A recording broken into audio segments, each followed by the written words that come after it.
Первомай в республике получился эколого-политическим. Традиционно в День весны и труда по центральным улицам прошлись профсоюзы. Свои митинги провели и партийцы, но все же самой массовой стала акция «Субботник-Маевка».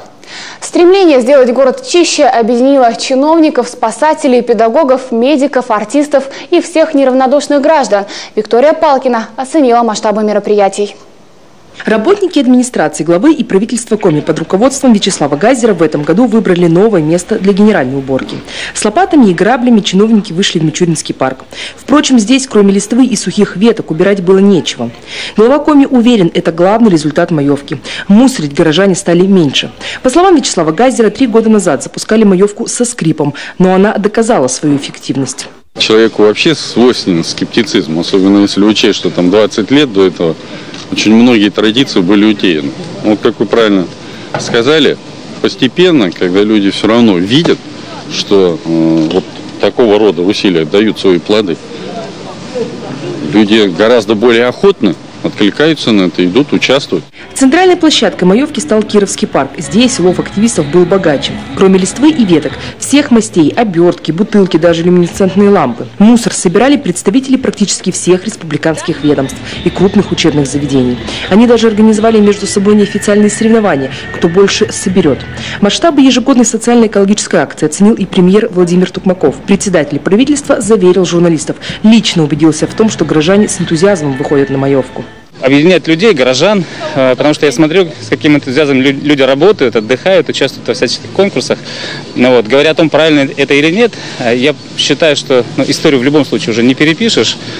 И отвергать все то хорошее, которое было в прежние годы, в Советском Союзе, первомайские праздники, субботники, неправильно.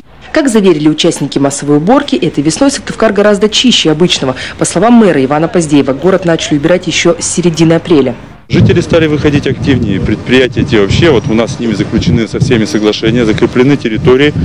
Это тоже дало свой результат, и сегодня предприятия, организации, отвечающие за территорию, знают, что им все равно надо убрать до 1 мая. Поэтому в целом стало чище. Сейчас у нас наша-то борьба идет с пылью. Для профсоюзов 1 мая повод собраться на митинг. По подсчетам организаторов, в День международной солидарности трудящихся поддержали больше 1500 человек. Лесники, педагоги, медики, аграрии и нефтяники. Самыми активными были работники автотранспортных предприятий. Это, пожалуй, впервые за все время такое количество тружеников вышло, потому что люди неравнодушны к тому, что происходит в стране, в республике, желают высказать свое мнение и продолжать свою профсоюзную деятельность. Уже по традиции 1 мая определили и победителей республиканского конкурса «Лучших в профессии». Их имена и фото появились на обновленной доске почета.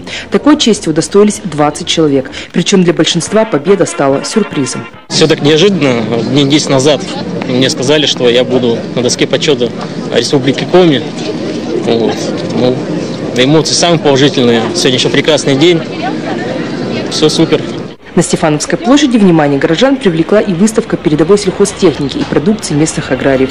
В то же время только уже на других площадках о своих взглядах рассказывали представители региональных политических партий. Патриоты России, к примеру, собрались в узком кругу. Чуть больше десятка активистов выступили за свой путь выхода из кризиса. Столичная театральная площадь взяла на себя весь удар первомайских гуляний. Впрочем, горожане приходили сюда не только на звуки патриотических песен и лозунгов. Традиционно 1 мая в Сыктывкаре начинают работать фонтаны.